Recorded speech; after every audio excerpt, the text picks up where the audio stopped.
Good evening, ladies and gentlemen. Welcome to the January 30th, 2025 meeting of the City of Gloucester Zoning Board of Appeals.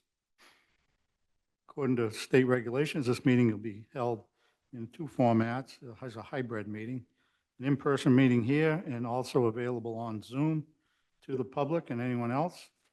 On Zoom meeting ID, for the record, 896-0327, 8920. I recognize in attendance for the board, myself, Joe Parisi, Vice Chair Catherine Schlichty. We have Ronald Wilson, and we also have on Zoom, James Gelati and Peter Canavo. So we do have a quorum. First order of business be the approval of minutes. We have minutes from 10:10, 10:24, 11:14, and 1:09 to approve tonight. Everyone's received them. Any corrections or omissions? Hearing none, entertain a motion to approve. I move approval of the minutes for October 10th, October 24th, November 14th, and January 9th. I second the motion for the Made four and of them. seconded, roll call. Mr. Wilson, Yes. Mr. Gelati, Yes. Mr. Canavo, yes, Ms. Schlichty, Yes. Mr. Parisi. Yes. Next item on the agenda, the consent agenda for the approval for the chair to sign the following decisions. 64 East Main Street, 964 Washington Street, 2 Edgewood Road, 26 Leverett Street, 1 Gloucester Cross, 85 Bass Avenue, and 169A East Main Street. And I'll entertain a motion to approve those decisions. I move approval of all of those listed before. second, Second. Motion made and seconded, roll call. Ms. Schlichty, Yes. Mr. Canavo, yes, Mr. Gelati, Yes. Mr. Wilson, Yes. Mr. Parisi. Yes. Those are approved. So we have some continued applications, but we have a couple of withdrawal requests. Is anyone on for the Gould Court application?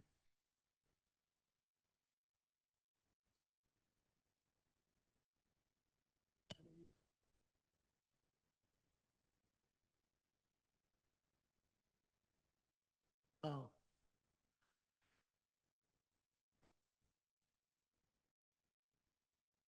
Anyone representing them?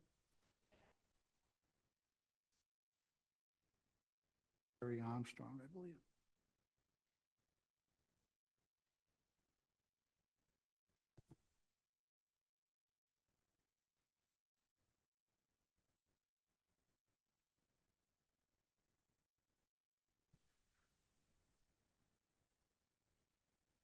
Good evening.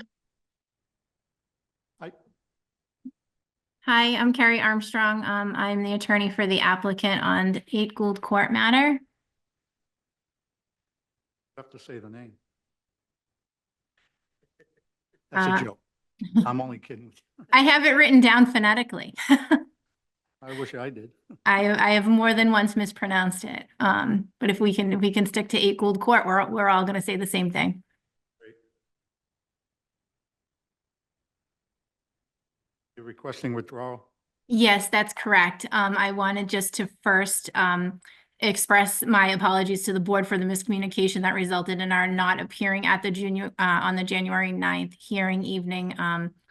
There had been a request to continue and renotice. There was some miscommunication, I believe, due to technology between the two offices. Otherwise, we would have appeared that evening. But I am here tonight asking to please withdraw this application without prejudice. Entertain a motion to withdraw without prejudice. I move that we would withdraw without prejudice the 6 Gould application. Second. Motion made and seconded to allow withdrawal without prejudice. Roll call vote. Mr. Wilson, Yes. Mr. Gelati, Yes. Ms. Schlichty, Yes. Yes. Mr. Canavo? Yes. Mr. Parisi? Yes. We'll see you on the next run. Thanks Thank very much. A second, I believe, request is petition of Simon Prudenzi on 52 Taylor Street, Attorney Frontiero. Yes, for the record, Sal Frontiero, 46 Middle Street for Simon Prudenzi. After evaluating the project, I think Mr. Prudenzi decided it was a little too large and bulky and the neighbors weren't really happy with it. So he wants to go back to the drawing board, design something a little smaller. So we're asking that this be allowed to be withdrawn without prejudice. Okay, we'll entertain a motion. I move approval of a withdrawal of, without prejudice, the application for 52 Taylor Street. Second. Second. Second made, roll call.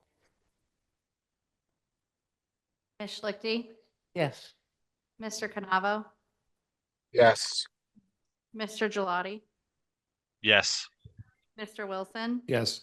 Mr. Parisi? Yes. Heard our decisions, withdrawn is approved. Our next continued application is the petition of 360 Property Mass LLC seeking a special permit under 1.9 to alter and expand a pre-existing non-conforming structure. A use table special permit under 1.8 and 2.3.1 subsection 6, and variances 1.7 and 3.2.2 for front and side yard setbacks, lot area per dwelling unit, and to allow parking in the front setback, to convert the pre-existing two-family home to a three-family and construct a garage at 143 Essex Avenue. Attorney Frontiero. Yes, again, for the record, Sal Frontiero, 46 Middle Street for the petitioner, 360 Properties MA LLC. Again, here today seeking setback variances and a variance to park in the front yard setback area. I'm not sure if this sharing of the screen is going to work, but if you could share it, that'd be great.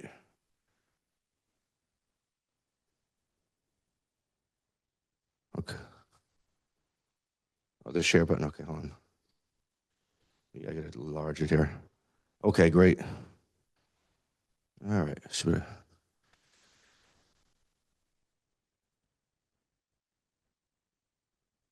all right, great. All right, so this petition, basically the site's located in West Gloucester in the R20 zoning district. It consists of a triangular shaped, a wedge shaped 7,700 square foot lot of land. Go to the site plan right there. It currently contains a two-family home. It's wedged between Blossom Street and Essex Avenue, right in front of the Manor Inn and right next to the Heights of Cape Ann apartment complex. The site itself is non-conforming as to lot area, and the home, which is sited towards Essex Avenue, as you can see here, is non-conforming as to both front yard setbacks. The home currently contains a two-bedroom apartment on the first floor and a four-bedroom apartment on the second and third floors. No dormer will be constructed at all. The only work being done outside is expansion of the decks as shown here. New decks and stairways right here. The petitioner has decided to get rid of the garage. We thought it was appropriate in this situation. So if the board is inclined to grant the relief, I would suggest that we make it conditioned upon submittal of a new plan that doesn't show the garage, so there's no confusion on that issue. And as to construction, the variances, again, are mainly almost entirely because of two things. The new decks and stairs as means of egress, and also the fact that under 48 Section 6, when we go to from a two to a three family, you lose all of your legally non-conforming rights. So we're asking for variances for pre-existing conditions that were formerly grandfathered. And we also submitted new plans, which were submitted fairly recently. These elevations are showing the new plans. What happened was the neighbor to the rear, that being the Manor Inn, objected. We put out a letter to all the neighbors, objected to the bulk of the deck on the right side of the building. So we attempted as best we could to reconfigure things and make it smaller. And then they're insisting to us, though, that a second means of egress is not necessary. And we said to them, if it's necessary, we're going to have to obviously build it. But if it's not necessary, because as I understand from talking to Mr. Vicari, that the building code recently changed, and so that under the new rules, it's a little unclear as of yet as to whether we actually need a second means of egress. I think it has to do with the proximity of the bedrooms to the doors. So There is a possibility, and this will be sprinkled, by the way. So the laws change that a three-family now has to be sprinkled. So because it's sprinkled and because of the size and configuration of the units, there is a chance that some or all may not need a second means of egress. And if the board is so inclined, we're happy to put a condition in any decision that the second means of egress will not be built if that's legally allowable. So we. That's just the stairwell, the stairs on the right side of the building. There's still going to be the other one on the. Well, we eliminate as much as we can. So, all right. So again, as far as the variances go, I won't go over the standard, but the hardship here results from the triangular shape of the lot. Let me go back to the site plan here. Oops. It stems from the triangular shape of the lot, its size, and the fact that it's located between two streets. So you have an undersized lot that's subject to 2 front yard setbacks. And if you look at the site plan, you can see that if you apply the setbacks right here, that is the building envelope right there, that little triangle. So basically, I believe this is a hardship because it's impossible to build anything but a shed in a space that small. And the hardship is not generally affecting the district. There are a couple lots coincidentally right near this one, right across the street, that are small triangular shaped corner lots, but it doesn't generally affect the zoning district. And also the same applies to the parking. Because we're going from a 2 to a 3, our ordinance still requires, still says you can't have front yard parking for a 3-family or more. But there's literally no place to put parking but for the front yard setback area due to the shape of the lot and the fact that it's on the corner. However, the relief can be granted without derogating from the intent of the zoning ordinance. First of all, it contains 6 bedrooms now, and it will continue to contain 6 bedrooms. Now, an argument could be made that it may not intensify the use. If you have 4 bedrooms, sometimes you have 4 unrelated sort of kids living together, you know. You don't usually see that in a 2-family. So it's still going to be 6 bedrooms, but it's just going to go from a 2-bedroom and a 4-bedroom to a 2-bedroom on each floor for a total of 6. One of the purposes in section 1.2.1 of the zoning ordinance is to provide housing for residents. So I do think that it promotes the intent of the zoning ordinance by adding a unit. You know, there aren't many 4-bedroom units around, and sometimes they're hard to rent. So I think I think 3 2-units would be much more attractive. And for those reasons, I believe that the variances should issue. And as to the special permit, I'd like to incorporate what I said about the variance. But as this board knows, for anything other than a 2-family or a single family, you skip the first step and just the board must find whether the expansion of the building is substantially more detrimental to the neighborhood than the existing building. Again, no expansions besides means of egress, and if necessary, no dormer. Plus, the site has an inn behind it, and it has an apartment complex next to it. And the apartment complex, it's the entrance to the complex. So even though it's in a residential area, it is kind of isolated. So I would submit that it will not have a detrimental effect on the neighborhood to grant the relief, the special permit. I have something here. These are just comparisons. On the left is the previous configuration. On the right is the current configuration, so you can see the changes in each elevation. Forgive my handiwork here. So you can see that it's a substantial change there on the east elevation. That was what they were concerned about right there. So now it looks like this on the east elevation. So it is a substantial change designed to accommodate the neighbor behind them. And here are the, I have lot area on here, but I don't think I need lot area because I'm not changing that. And that is, that remains legally non-conforming. It was, you know, if I was going to 4-family, I think I would need that because then the the lot size requirements change, but the lot size requirements are the same. I put it on there if the board's inclined to issue a variance on that. It's kind of iffy whether we need it. Next is lot area per dwelling unit. And we're asking for 7,410 feet there. Front yard setback on Essex Avenue, 28.5 feet, and front yard setback on Blossom, 25.6 feet. So that's the relief that we're asking for tonight. Thank you. Thank you. Any board member have questions at this point? All righty, we'll entertain public testimony. Is there anyone in the audience or on Zoom wishing to speak in favor of the application? Please come forward. In the audience, if you're online, hit your raise hand button, and we'll call you in to speak. Anyone in favor? Seeing none, is there anyone wishing to speak in opposition to the application? Any opposition?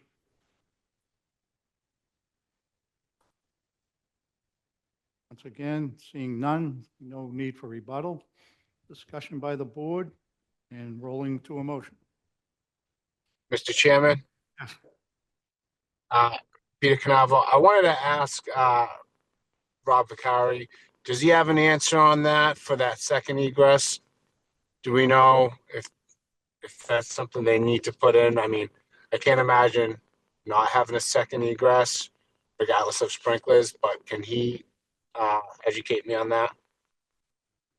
So Peter, I haven't actually fully checked what the new code states with the fact that you now have to sprinkle the 3-family. I don't know if it used to be a rule where if you sprinkled the building back before the new code, you didn't need the second means of egress.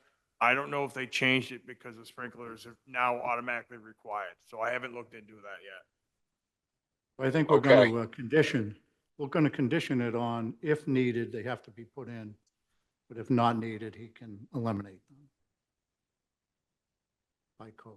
Okay, I just wanted to know for myself. I mean, I would personally prefer to see them with sprinklers. I mean, but if the code allows it not to have it, then who am I to say that? But, okay, thank you. Thank you, Peter. Any other discussion? Well, I think it's a good project without really expanding the footprint of a building. I think 2-bedroom units are generally more useful for people. They're more affordable. Their families are smaller.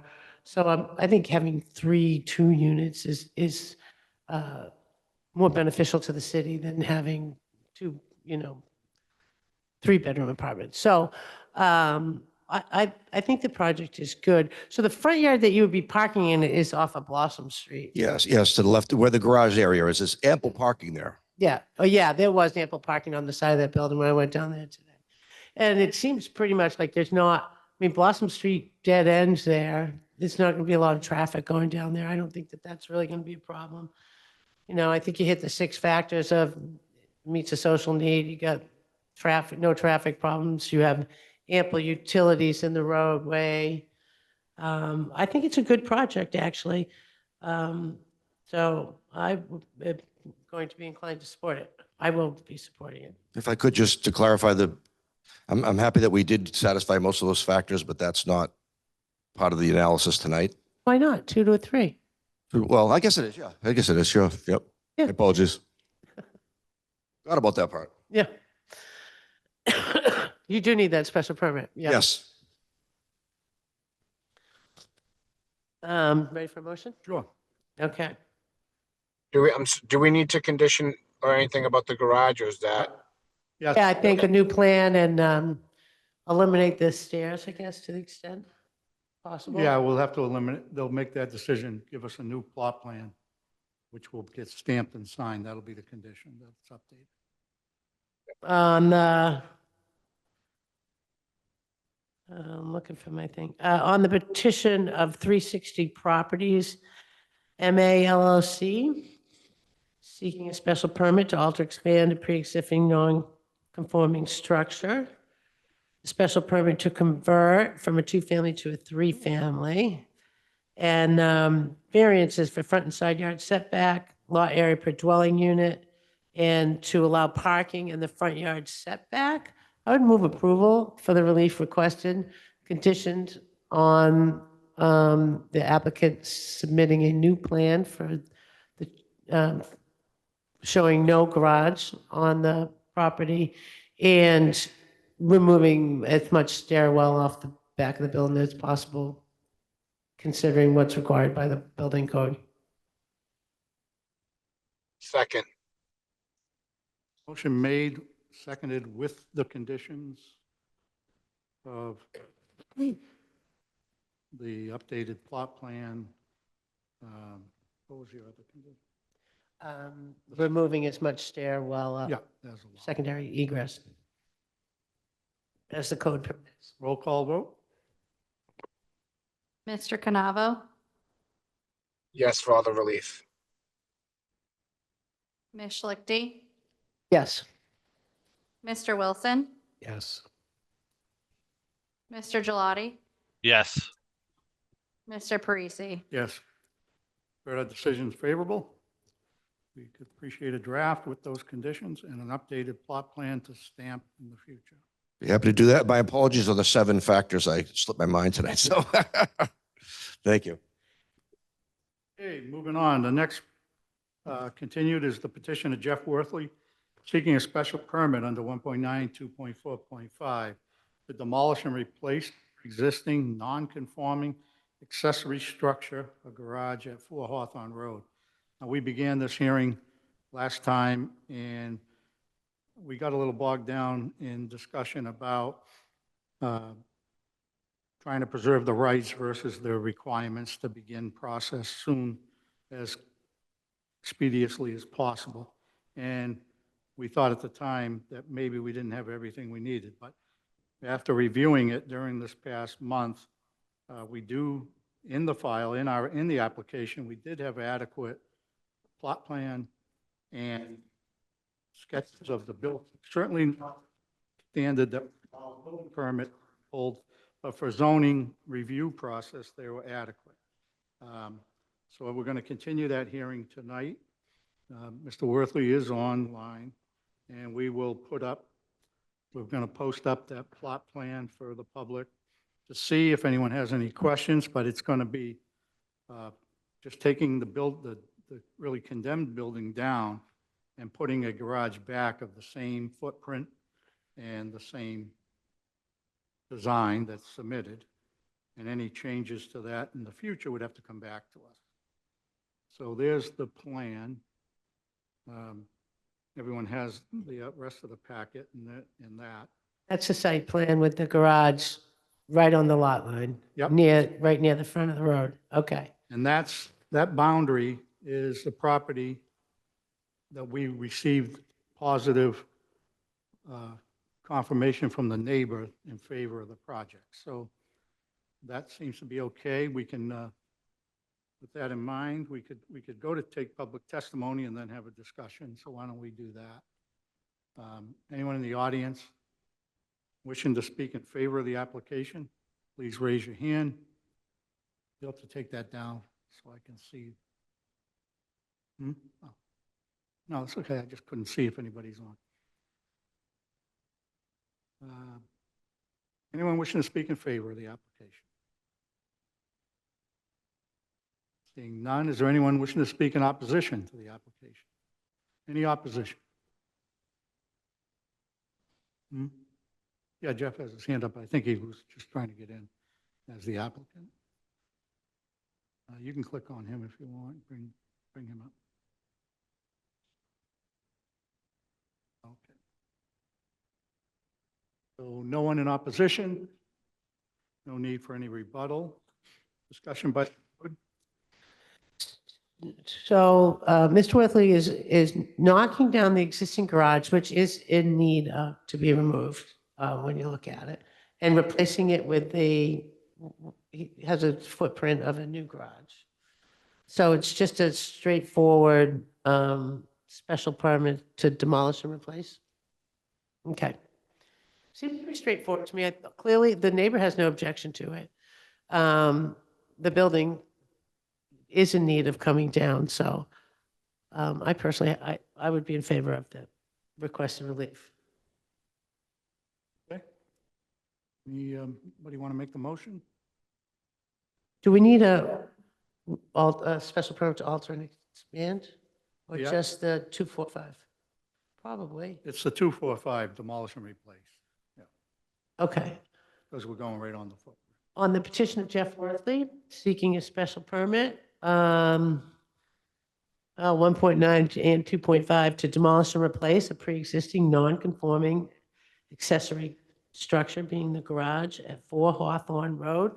I would move approval for the relief requested. The building clearly needs to come down, and rebuilding it in the same footprint and the same size is not substantially more detrimental than what exists now. Move approval. Second. Second. We have a motion made and seconded. Roll call vote. Mr. Gelati, Yes. Mr. Canavo, Yes. Ms. Schlichty, Yes. Mr. Wilson, Yes. Mr. Parisi. Yes. Our decision is favorable. I will write the decision. All righty. Moving on to our two new applications tonight.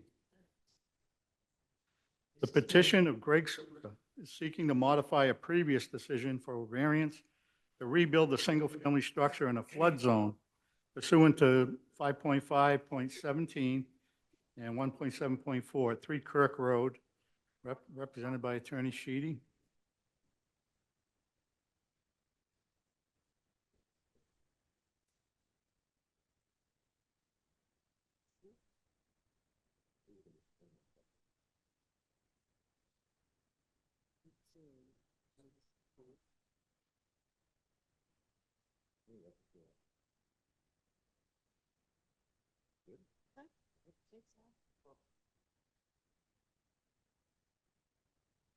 Yeah. Good evening, Mr. Chairman, members of the board.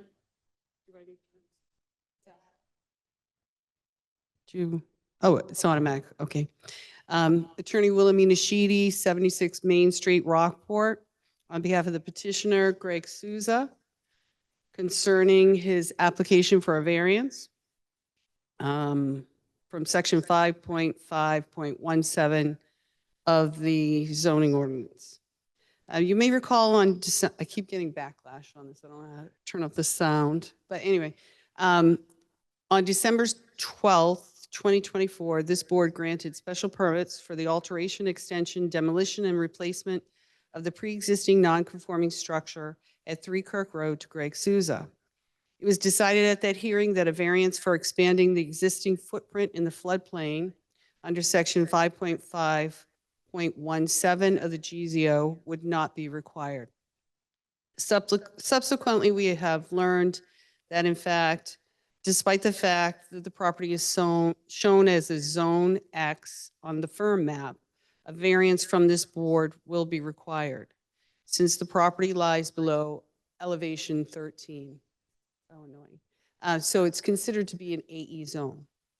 And in the floodplain regulations, under 5.5.7b, in the case of the movement, alteration, or expansion of an existing residential and/or accessory structure, such activities shall not cause the increased lot coverage of all structures within the AE zone to exceed 10% of the AE zone. And the issue here is the entire site is in the AE zone. So the whole lot is in the AE zone. I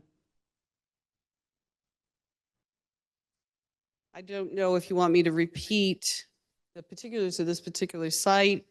The fact that the work proposed will render the property more conforming than what presently exists. The new home has been lifted approximately 9 feet and has been designed to withstand flood surge. The first floor of the new dwelling will be dedicated to garage space, utility storage, and entry to the second level. The project will provide 4 new garage spaces, and the off-street parking improvements will greatly improve the existing neighborhood character and vehicular safety on this narrow street. The existing structures have been determined to require improvements for flood safety and for updated code requirements. The new home will be energy efficient with modern utilities and building specifications. Pursuant to GZO section 5.5.17, a variance should be issued to expand the existing footprint in the floodplain. The entire site is below elevation 13. However, the flood insurance rate map issued by FEMA shows the locus to be in an area of minimal flood hazard known as Zone X. Good and sufficient cause and exceptional non-financial hardship exists as the new home will be energy efficient with modern utilities and building specifications. Again, the new home will be lifted approximately 9 feet and has been designed to withstand flood surge. The variance will not result in additional threats to public safety, extraordinary public expense, or fraud of the public. And the variance is the minimum action necessary to afford relief. And those are the requirements under 5.5.17.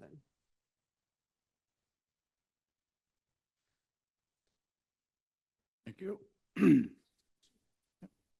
Are we, modifying the decision of December 12th, or are we just here granting an additional variance tonight that we should have I granted? had applied for the variance originally, and Yeah. I haven't finished writing the decision because this came up Yeah, right away. so if you modify, it, you can just put it all in one decision. All in one decision. Okay, that's fine, yeah.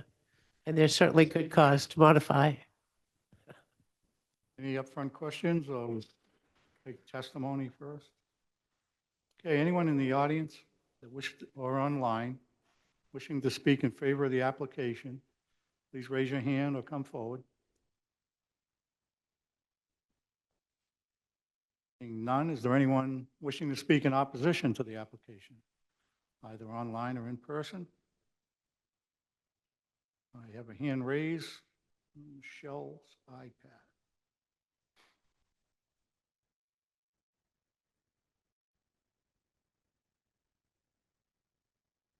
I'll remind everyone, we need your name and address for the record first, and then you can make your talking discussion. Michelle, you're muted.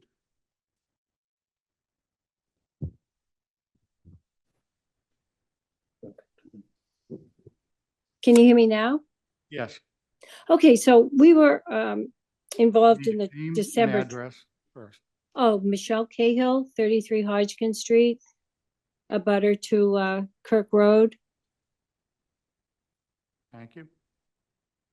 And so my husband and I were involved in the December 12th, and we never did see any plans because there was some technical difficulties with Ms. Sheedy's presentation. So we're just wondering if she had any plans to show us.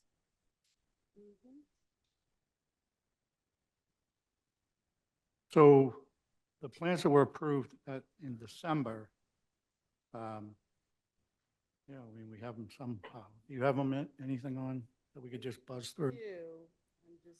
She's taking a look, if we can pull them up on a screen that you could see.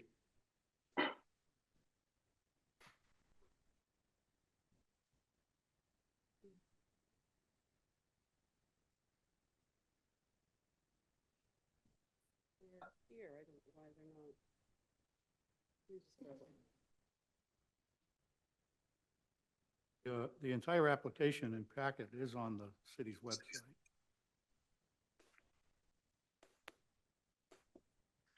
Well, it was approved, but, we were aware that there was a pool and some work done on the dock. We were wondering what your plan that you're approving is it approving all of that, or is it just the house? Just the house is before us, replacement of the house. Okay, that's helpful. So I was just kind of looking for that. Just worried about erosion, we don't have any idea how much work is going to be done near the river.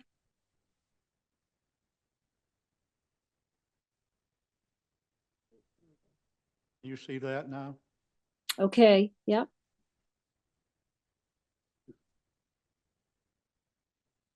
So, That shows you the existing house in the shadow, and the red being the new building.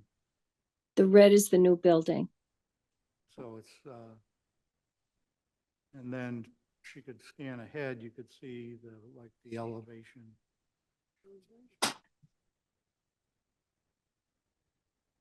Right here, so so that's the existing, Okay, and then moving forward, that's the new house.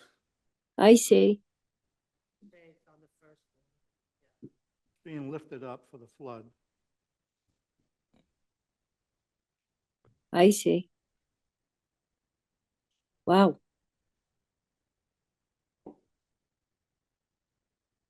So ma'am, this, relative to your concerns go. about That's- erosion, the standard requirements for construction would be in force. They don't need to ask for anything here. That's just a photograph. They would follow regular guidelines for the city. So you don't need to ask for anything pertaining to the building of the house or the rest of the plot? Before us is the application to change the house.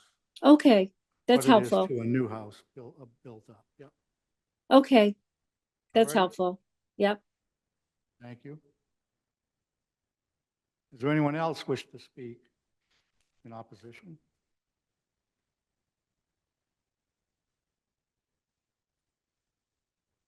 Anybody else raised hand there?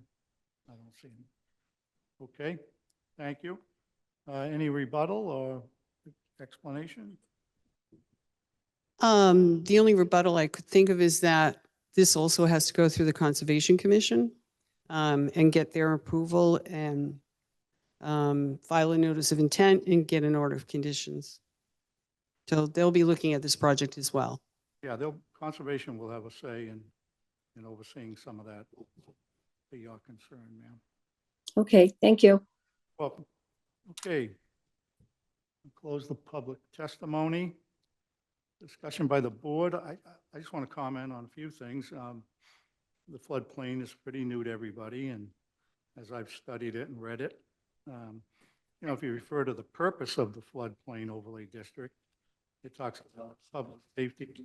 To start the conversation off, this is an existing home with people living in it, and nobody's dying. So there's an application before us to increase the safety of the home by raising it up, preventing flooding from destroying the house and knocking it down, and allow it to flow through, which is we've approved in many areas of the city for public safety.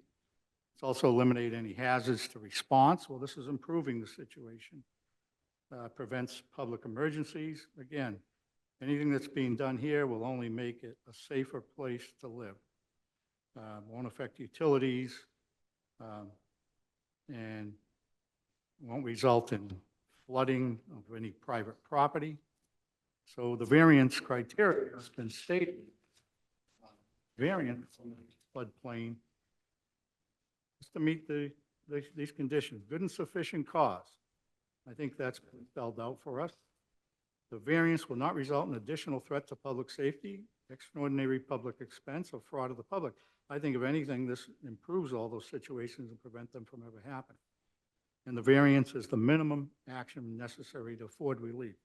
Obviously, they're looking to build a home that's adequate size, and this increase in the lot coverages, I mean, it barely makes it's like 1.7%. So it's maybe making close to the requirement. So I see no reason not to grant this. We obviously approved the building as it was submitted, felt good about that, thought it was an improvement, and I don't think the floodplain district coming into a play should affect that decision. So I'll be supporting it. Yeah, I apologies to the applicant for having to come back. As the chairman said, we're all just getting used to this overlay district, and did not realize you're in the AE district. So, I agree. I think that this house is going to be safer than the existing house. It's all coming up out of the water. Flood can go underneath the house, and it's more likely to withstand flooding better than the existing home. So, and as Joe pointed out, you can increase it by 10%. It's a little bit over the 10%. So this is a variance to just have a little bit more than 10% increase in that AE zone. And yeah, I would support the modification to the existing decision to allow for this to include this variance. Any other comments? Are we ready for a motion? I'll make a motion. Thank you. Petitioner, on the petition of Greg Souza, seeking a modification to a previous decision to add a variance to rebuild a single-family structure in the flood zone pursuant to GZO 5.5.17 and at 3 Kirk Road. Move approval. Second. We have a motion made and seconded on the petition for 3 Kirk Road. Roll call vote. Mr. Wilson, Yes. Mr. Canavo, Yes. Mr. Gelati, Yes. Ms. Schlichty, Yes. Mr. Parisi. Yes. You've heard our decisions favorable. You can add that to your decision from the 12th. Get that to us. We'd appreciate it. Thank you very much. Thank you. Thank you. Nice to see you in person. Our final application is the petitioner Driscoll Cape Ann Residence Trust, seeking a special permit to alter and expand a non-conforming structure to expand the kitchen and a variance to expand in a flood zone pursuant to 2.4.3 and 5.5.7 subsection B. A variance for the distance between buildings and a special permit for the height of an accessory structure to convert it into an ADU pursuant to 1.7.3, 2.1, and 1.10, 3.16, and the 5.24.6 ADU ordinance at 65 Atlantic Road, represented by Attorney Sheedy. You're all set. Yes, good evening, Mr. Chairman, members of the board. Wilhelmina Sheedy, 76 Main Street, Rockport. Representing John J. and Suzanne B. Driscoll, trustees, concerning their property located at 65 Atlantic Road. Is it possible for me to share my screen?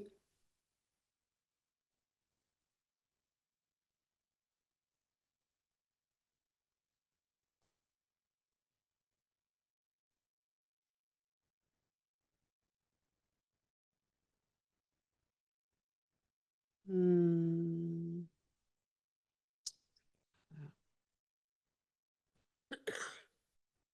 It's Kirk Road.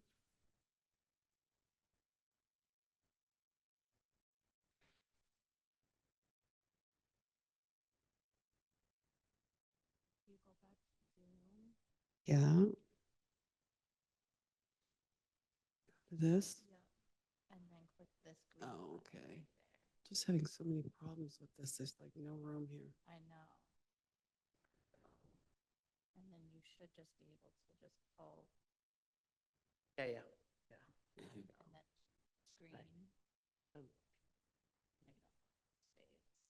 Double click it maybe. Okay. And then, yeah, it should all be. I Oh, mean, I it's don't know. getting what's- I'm gonna get rid of this. This is, Now that she's into her this is laptop, Kirk she- Road. Okay. Okay. Thank you.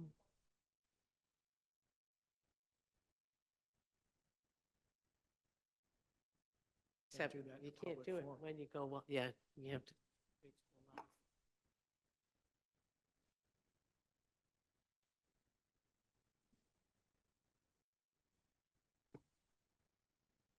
Here we go. Let's see.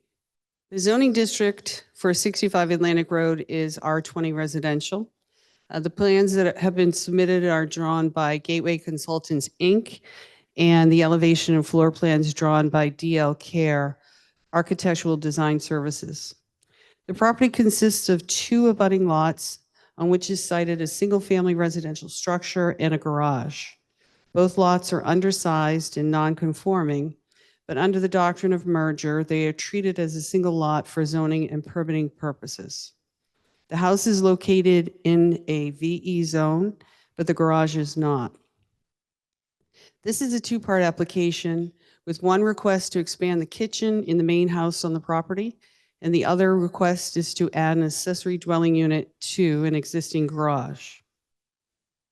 The lot is basically irregular in shape with a total of 22,386 square feet of land. The minimum in this district is 20,000 required. There is 126.17 feet fronting on Atlantic Road, minimum 80 feet required. With 14 feet of frontage on Mulligan Drive behind the property, providing access to the garage. The lot width is 120 feet, where 80 feet is required, and the two structures' aggregate building lot coverage is 16%, where the maximum in this district is 25. The bylaw requirements for the main structure for front setback is 30 feet, rear setback 30 feet, side setbacks are 20 feet. The main structure is situated 20 feet from Atlantic Road and is therefore non-conforming as to the front yard setback. Further, the garage is located slightly below the 20-foot requirement for distance between buildings at 18.7 feet and is therefore also non-conforming. The expansion of the galley kitchen will require a special permit to alter or expand a non-conforming structure. All remaining dimensional requirements are conforming to the GZO requirements, with the existing rear yard setback at approximately 92 feet, left side yard setback 28.9 feet, and right side setback at 36.7 feet. The height of the main structure is 26.6 feet, also conforming to the 30-foot maximum requirement. Under the petitioner's project, the galley kitchen with a covered entry porch would be a small addition at 325 square feet. The left side yard setback will initially remain the same distance at 28.9 feet and decrease minimally to 28.8 feet, which remains conforming to the 20-foot side yard setback requirement. Building lot coverage will increase slightly from 16% to 17.4%, again, continuing to be well below the 25% building lot coverage requirement. This small expansion on the left side of the building will require a special permit under GZO 1.9 and 2.4.3. Because the area for the expansion of the galley kitchen is located in flood zone VE, the alteration or expansion of an existing residential structure will require a variance under section 5.5.7B. Under the petitioner's project for converting the second floor of the existing garage to an accessory dwelling unit, there would be no change to the existing footprint, exterior, or height of the existing building. The garage is situated 99 feet from Atlantic Road, where 30 feet is required, with a left side setback of 29.7 feet and a right side setback of 54.8 feet, where 15 feet is required. A rear yard setback of 38.1 feet, where 15 feet is required. The height of the garage is 25 feet, where 12 feet is permitted for an accessory building. However, in accordance with section 3.2.1 footnote D, this accessory structure complies with the front, side, and rear yard setback requirements for the principal building, and therefore the maximum height for this accessory building shall be that of the principal building, which again is 26.6 feet. There is no change in the existing height of the accessory building. The second floor of the garage would contain 704 square feet of residential space, which is below the 900 square foot permitted under the GZO. However, because the maximum height of an ADU permitted under section 5.24.5 is 24 feet, a special permit is required under section 5.24.6. The petitioners would continue occupying the principal residence building as their residence and use the ADU structure for family members with housing needs and to address the housing shortage in the city of Gloucester by renting the ADU per applicable zoning guidelines.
Thanks, Rob.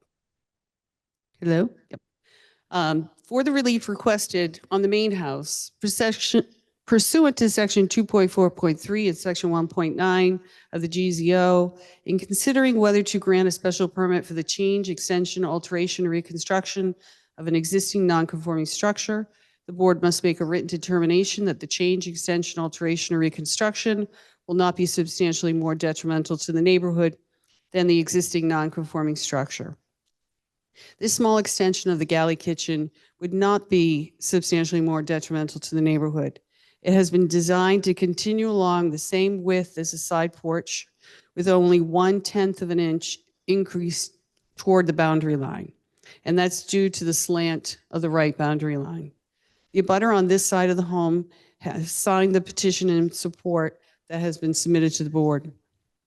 Pursuant to GZO section 5.5.17, a variance should be issued to expand the existing footprint in the floodplain.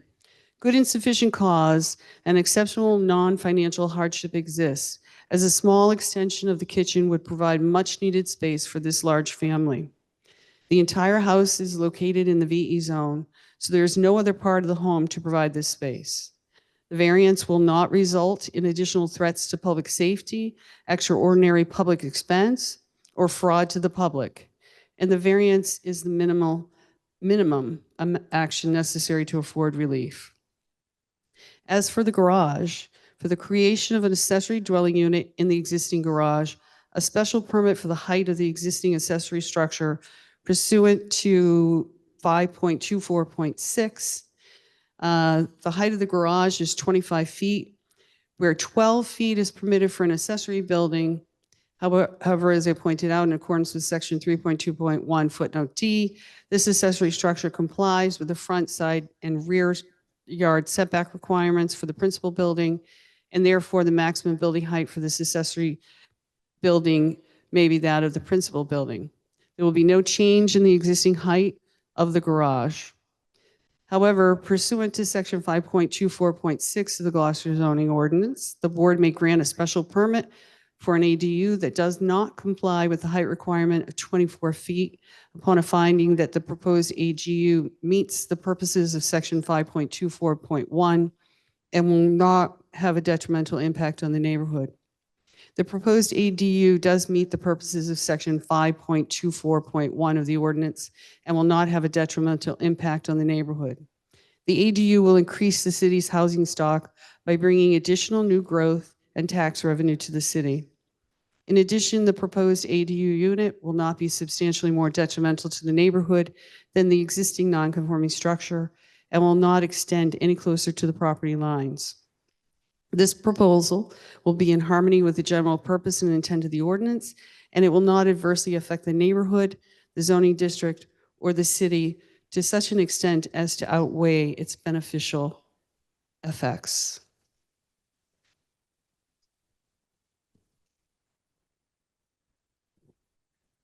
Thank you. Okay, we want to take public testimony first. To anyone wishing to speak in favor of the application, please come forward or raise your hand if you're on Zoom. Can you take the picture down? Stop sharing, please. Thank you. Anyone wishing to, we have a hand up, Donna Rogers.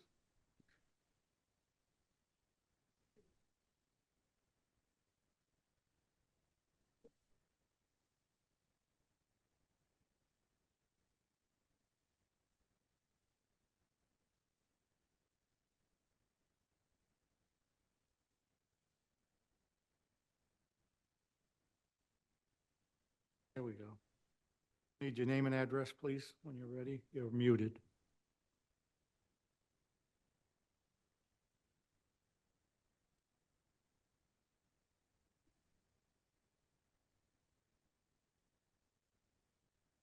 Hi, good evening. Donna Rogers, 67 Atlantic Road. How are you? Good, thank you. I'm the direct abutter in the plans, the house to the left. So basically right alongside where the Driscolls have proposed their addition. So I have walked through the plans with John and Susan.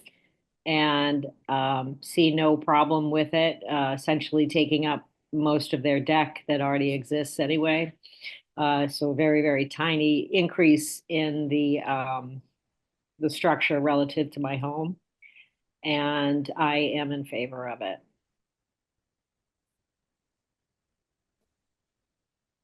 Thank you. Anyone else wishing to speak in favor? Anyone wishing to speak in opposition?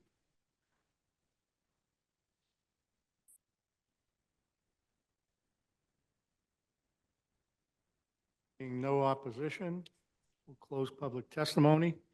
We'll begin a discussion. I have no problem with the ADU, with the alter and expand, everything normally would be in play. Our question has been with regard to the ability to grant a variance in a VE, which calls for saying prohibited. Now, listening to Ms. Rogers kind of opened our eyes a bit. Are we eliminating enough of coverage greater than this new addition? Because if we're not increasing lot coverage, we don't have to grant a variance. She Right. made comment about a chunk of deck coming out. Now, do we know that number? Well, based on my walking the lot, the only thing that's sticking out of that wall is the pad that the HVAC is on. There's no deck there, There's not in a this deck on space, that side of the house? not to my recollection. If I could pull the site plan back up. Sure. Right, so I guess the question is, can we even grant a variance when it says in a high-velocity zone, any alteration of lot coverage is prohibited?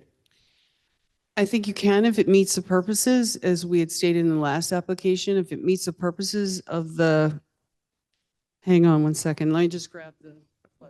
You know, I would think, to me, like the 17 variance applies. The guidelines are on the AE, you can go 10% without getting a variance. If you want to go more than 10%, you got to have a variance. On the VE, it says you can't build anything by right, but I would think we could still grant a variance for 325 feet. You are permitted to grant a variance under section 5.5.17. Well, in other parts of our ordinance where uses are prohibited, Yes. we generally would not grant a variance for prohibited uses, right? So, you know, It's I guess not, that's just my question. The neighbor, Ms. Rogers or Donna Rogers pointed out that there's already lot coverage there with a deck's coming off, and this is going to be in the area where the deck is. So, at which point you're not increasing lot coverage, although Ron didn't realize, when he walked it today, said he didn't see the deck that Ms. Rogers was referring to. I think it's taking up a portion of that deck and then expanding it down, which is why I'm looking to. I mean, with Joe, I'm fine with the ADU. It meets the ADU requirements. I don't think there's an issue with the ADU. That's But I would want to get some guidance from Suzanne, frankly, myself, as to whether we can grant a variance for a prohibited. It's not a prohibited use. It's a. So it's not a prohibited use, true, but the overlay, it's a use the regulation. flood overlay just says in a high velocity zone, the following shall be prohibited: expansion of a single family structure. So, Well, also. and I know it's a small, I mean, 375 square feet, it's really a very small expansion. I agree, but I don't even think it's that. I think it's 325. yeah. Yeah. But all throughout the zoning ordinance, it says you shall not, but you are given the power to grant variances to vary from that. Yeah. So for instance, the application that we just heard, that's in an AE zone. And it said, you can't exceed lot coverage by more than 10%. However, you can grant a variance from that regulation, and you did, to allow more than 10% of the AE zone, since the entire property was in the AE zone. Here, you're saying you can't do anything in a VE zone. The difference is using the word prohibited. That's what's throwing Yeah, us not off. shall not. And this is a different kind of word. I mean, we're all looking at, rising sea levels and climate change and high Mhm. velocity winds um, and this is a new ordinance to us, and I think we're just not familiar with it. That's all. I don't. Oh, I understand. I might want a continuance to see if we could consult with Suzanne, city solicitor. Yeah. these are the first applications to come forth under this. Yeah, with this, yeah. Yeah, and so we had to work out. This is the first VE. We've had other AEs, Mhm. Oh, yeah. but, well, one other AE. It's only the third. Actually, Mina, right now, you have the most floodplain zoning stuff before us so far. But I did work with Suzanne. We had to figure out just the mechanics of it. You have to go to conservation first, get the resource delineated, Yeah. get that approved, then come to the zoning board and then go back to the conservation commission. But we didn't talk about the nuts and bolts of this. Yeah. So And yes, it's kind of an interesting, like where residential uses are subject to this, but mixed uses are not, right? So I'm not quite sure of that. and there are many, many Behind- properties in Gloucester that are in a VE zone. This is the Right. back shore. And Well, quite a bit of our properties are going to be in the high velocity zone, Mhm. yes. So I think it behooves us to get a little bit more guidance on applying this overlay district anyway, so. I think that's perfectly acceptable with the applicant. Yeah, I don't think anybody would have any problem with what you're asking for, and with, if this didn't exist, we'd be voting in favor right now. I just want to make sure we can entertain the variance, Yeah, and that would be the reason for the continuance, just to get a ruling on that. Yeah, it would be good to have the dots connected between the prohibited and the Yeah. variance parts. Right. It may just be, Can you vary from that prohibition? yeah, can we vary from provision?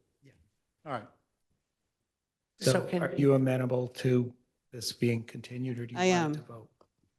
I am, be unless you quick. wanted to bifurcate and vote on the ADU tonight and continue the other part, it doesn't matter to me. And you have to write two decisions? well, and the problem would be it all triggers from the alter and expand. Right? I mean, that's the, Oh, she's saying you want to bifurcate the application Yeah, and but- vote on the ADU. This is really two parts, the ADU for the garage. vote on the ADU. Okay, I don't mind writing two decisions, it's fine.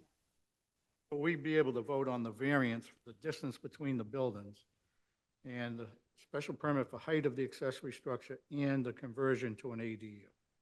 We could vote on all three of those tonight. That would be great. James, Peter, you okay with that? I'm okay with that. Yeah, let's help them get along with this. It just seemed like they just gotta figure out that new ordinance 'cause or then- whatever. The pump out's sort of a secondary part of the project anyway, so Right, that can be a separate. sure. vote. All right, so we're going to I'm entertain for a it. motion on those three aspects, and then we'll have a motion to continue the hearing on the alter and expand in the flood zone. So it would be a do variance the for the distance continue. between the buildings. Let's do the continue first. Separate votes. The special, yeah. To continue the special permit piece. And then we'll entertain a motion to approve the other aspects. I move in regard to the petition for 65 Atlantic Road that we continue the matter related to 5.5.7B, specifically the VE zone. matter. And the special permit to alter expand, non-conforming structure. What's the date? What date? I propose we do the first meeting in February. February 13th. Thank you. Second. We have a motion made and seconded to continue the application for the special permit to alter and expand a non-conforming structure and a variance for doing this in the flood zone. Roll call vote. Mr. Wilson, Yes. Mr. Gelati, Yes. Mr. Canavo, Yes. Ms. Schlichty, Yes. Mr. Parisi. Yes. So that piece is continued. Now I'll entertain a motion, Ron, if you would, on the variance for the distance between buildings, a special permit for height of an accessory structure to convert it into an ADU and an ADU permit. I propose a motion to approve the variance for distance between buildings and a special permit for the height of an accessory dwelling unit pursuant to GZO 1.7, 3.2.1, 1.10, 3.16, and 5.24.6. Oh, yeah, that's a. Second. Motion made and seconded. Second. Roll call vote. Ms. Schlichty, Yes. I think it fits very nicely with the ADU ordinance, and I wish them luck with that part of their project. Mr. Wilson, Yes. Mr. Gelati, Yes. Mr. Canavo, Yes. Mr. Parisi. I also vote yes. You've heard our decision's favorable.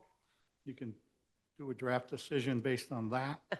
I will ask Catherine to discussion with city solicitor Certainly. be to glad to. get- to get advice for the board, and share. Yeah. And, thank you, Amina. Thank you. Thank you very much. Anything else anyone needs to bring forward to the board at this point? We have our I packets just, here. Go ahead, Peter. no, just with this new floodplain, is there something in hard copy we have, or? Yeah, you can see actually go Rob. to the zoning ordinance online and just go to 5.5. That's the floodplain overlay district. So the whole thing's there in 5.5. I printed it out. I made a PDF of it today, Peter. I'll email it. Thanks, Phil. Yeah, that's It's in a the good book, idea. but I'll just give you the piece of pages. It's easier to follow. Yeah, yeah. All righty. Catherine Joe was way more helpful. Problem. Yeah, Any, I have my old book. if no one wants to, anything else, we'll entertain a motion to adjourn. I move to adjourn. Second that motion. Second. Motion made and seconded. Roll call vote to adjourn.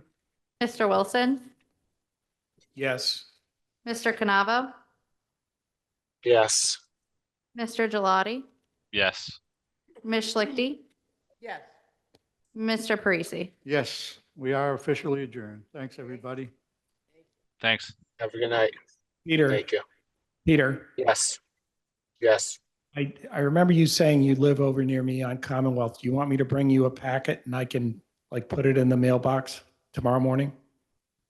Or do you want to get it You're more yourself? than welcome. Back it for I next can, I week. can come grab it only because I have the packet. I already went. I'm sorry. I already have the packet. I got it went all. down to see Natasha. Thank you. I Jane, do you want me appreciate to that. swing Thank by you. your house and drop it off? Sure. Take it easy, everybody. See you guys. Thank you, guys. Thank you, Ron. Bye. Good night.